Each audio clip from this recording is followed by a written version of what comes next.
I'm going to take a break from talking about the world scene and such, and go back to my cinephile side. And I want to share some thoughts because I recently rewatched. In fact, by recently I mean last night. Uh, I rewatched for the first time in probably a couple decades Alfred Hitchcock's movie Vertigo, and found a lot to talk about, and a lot that I wanted to sort of reflect on here. It's interesting, and by the way, there will be spoilers, and it seems like for a movie that was released in 1958, it, it doesn't really seem like Dirty Pool to reveal the ending. But if you haven't seen Vertigo, and you don't want to know things that happen in it, you plan to see it, and you think your viewing experience would be ruined by hearing hearing some of what is ultimately what we ultimately find out by the time the movie ends, then you can stop watching watching this video now, and no hard feelings will be felt by me. What interested me about Vertigo, and I think of Vertigo, like it's kind of, I'm not a Hitchcock scholar, although I admire him a lot as a filmmaker, of course. I grew up reading The Three Investigators, which was a mystery series for young boys, and it was written mostly in the 70s and 80s. And originally, they would always visit Alfred Hitchcock at the end and tell him about the new mystery that they unraveled. And Hitchcock would be sitting there, responding in a Hitchcockian kind of way. And his shadow would be on the emblem would be on the spine of these books. It was Alfred Hitchcock presents The Three Investigators. But after Hitchcock's death, I think they sort of removed him from the series, and I don't even know how much longer the series lasted after that, or if it's still around today. I doubt it. But it was like it was similar to the Hardy Boys, but better written, more interesting plots, just higher quality, generally speaking. But I also I'm not dissing the Hardy Boys because I read my share of those books too. Just saying these were better. If the Hardy Boys were a McDonald's quarter pounder, the Three Investigators were more like not a steak exactly, but something better than a quarter pounder. Something healthier and also more more delicious. Anyhow, I'm getting off track. Vertigo interested me because the series of stories that I'm working on right now, that I intend to release sometime soon, go under the title of Honeypot. Or originally I thought I would call them Honeypot Tales, but now I think we're just going to go with the title Honeypot. And these are all stories in which you have a sort of, not a femme fatale necessarily, but you have a female character who plays upon a male character's ego or insecurities, or helps causes him to think that he's in a relationship, and to enjoy the resultant what is it called, the chemical result of the endorphins. Yeah, I'm just going to hold this camera lower. This won't make my arm quite so tired. But in these stories, you have a classic honeypot, in which a female character comes in, and you believe she's there, and that she's on the up and up, and that she truly loves the man, but it eventually comes out that things are much more complicated, and that the man is being used or manipulated in some way through her.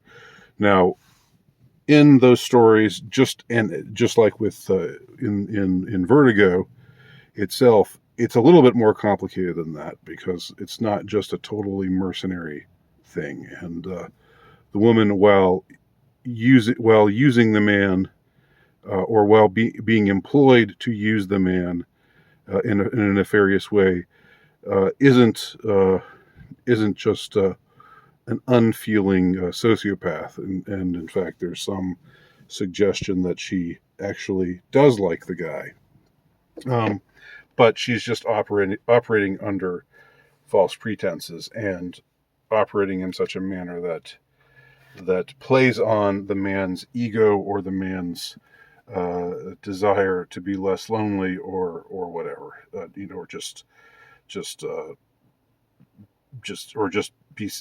seductive, just seduces him, and entrances him, which is what happens in Vertigo. You've got this Jimmy Stewart playing this retired policeman, who suffers this trauma where he almost falls to his death, and he has one of his compatriots try to save him, who does fall and dies, and so he feels both responsible for the death of his friend, and also has this condition known as vertigo, which is when he gets to a certain height, he just gets dizzy and can't handle himself, and just gets overwhelmed. And so he is hired. It's a very complicated plot, but suffice it to say, Jimmy Stewart is hired to track this other man's wife. The other man is a friend that he knew from a while ago, but they hadn't been in touch for quite some time. And now this man suspects that his wife is somehow being spiritually possessed.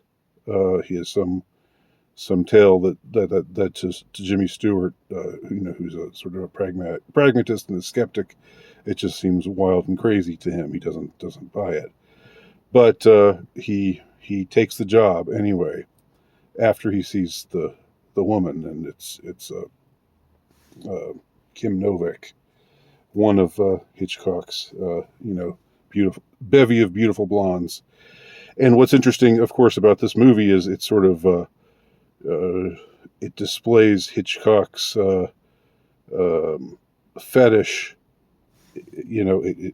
He opens it up and examines it, and I don't want to say deconstructs it, because I hate that word, but it's like there's some kind of self-conscious interplay where we see Jimmy Stewart's character become more and more obsessed, and as he gets more obsessed, he becomes more, just single-minded, monomaniacal, to the point of almost just losing his empathy, losing his humanity, in a certain way. When he thinks he's lost the trail of this woman, I won't say more than that. I'm not going to give away any more than I can than it would be adequate or appropriate for me to. But when he thinks he's lost her trail, and then thinks he's found someone else, this other girl, who reminds him of this woman that he had been obsessed with, who's also then the second woman is also played by Kim Novak, the same actress, but she's not blonde, she's a redhead. and she doesn't dress the same. And she's, instead of being this elegant and sophisticated, high class kind of lady, she's this simple, um, country girl who maybe seems even a little dumb, a little bit of a rube, but he basically takes her and psychologically uh, pressures her into becoming the person that he knew before, the person that he had, the woman that he had fallen in love with, the woman that he was obsessed with. Um, but what it turns out, the kind of uh, um, double twist of the ending that we is when we find out that this second girl, the redhead, is actually the same person as the first one, he thought he had lost. Um, and so when he finds that out, or when he figures that out, he also figures out that he's been had, and that his friend who had hired him was just using him, and that this friend of his, this old friend of his, who hired him under the auspices of tracking down his wife and seeing her movements, and seeing what she's really up to and assessing her state of mind and all of that. What he's actually done is cleverly and diabolically hatched this scheme where Jimmy Stewart's character ends up being a kind of fall guy. He ends up being someone who helps facilitate his nefarious plans. Let's just say, I think I am going to be more uh, um, more circumspect in what I say about all of this, because there is still something neat about finding out the exact nature of these twists all by yourself, even though I've already scared off all the people who didn't want to hear spoilers. Um, all right, so what struck me about this, just bringing it back to myself, and to my authorial intentions and obsessions, is this is a honeypot story. Ultimately, this is a story about a woman's glamour and beauty and sort of bewitching qualities being used, being deployed, being consciously deployed, both by the woman and by the man who has hired her for that task, um, uh, in order to rope our hero in and and get him to do the things that he does. And he only and it thoroughly undoes him, um, and traumatizes him anew when he uh, thinks he has lost her, and he only puts it all together at the very, very, very end. Realizes that the woman he thought he lost is really the same person as this new girl, um, and that she was all along just a part of this scheme, to get him obsessed, and to use his obsession against him. And so it's another story in which a man's programming, let's just say, and this is something I've talked about even in my nonfiction, his programming, because we're programmed, you could say, metaphorically. We're not literally programmed, because we're not machines, we're not computers. We were created in the image and likeness of God, I believe, and so should you.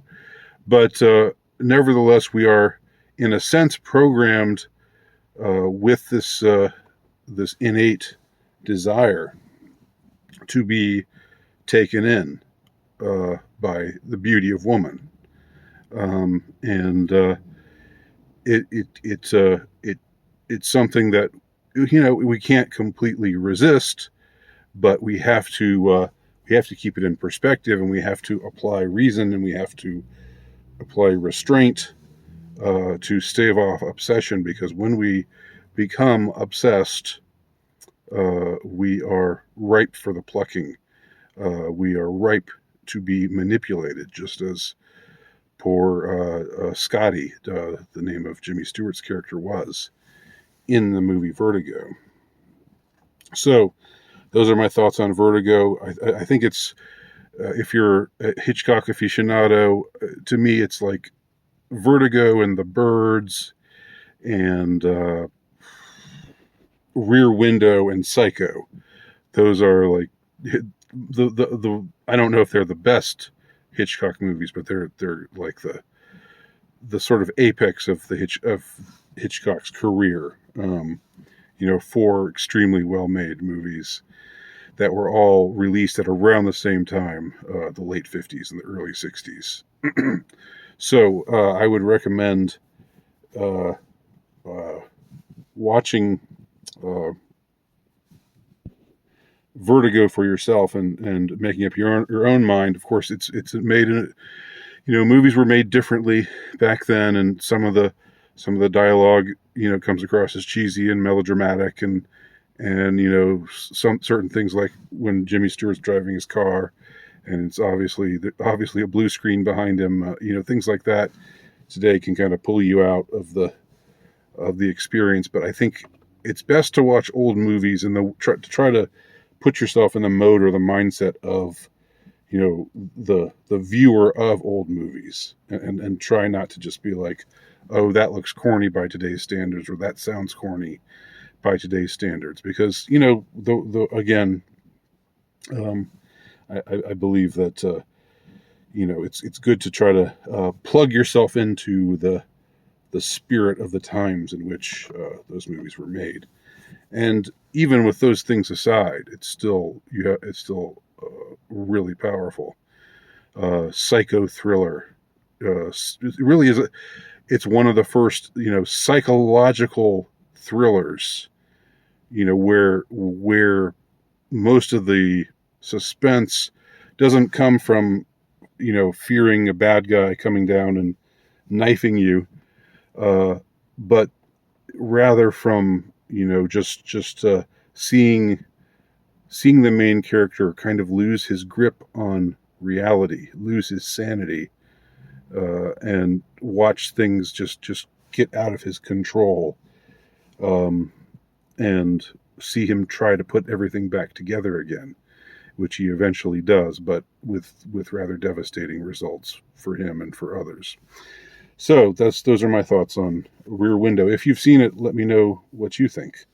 And if you haven't seen it, I encourage you to watch it. Thanks for watching.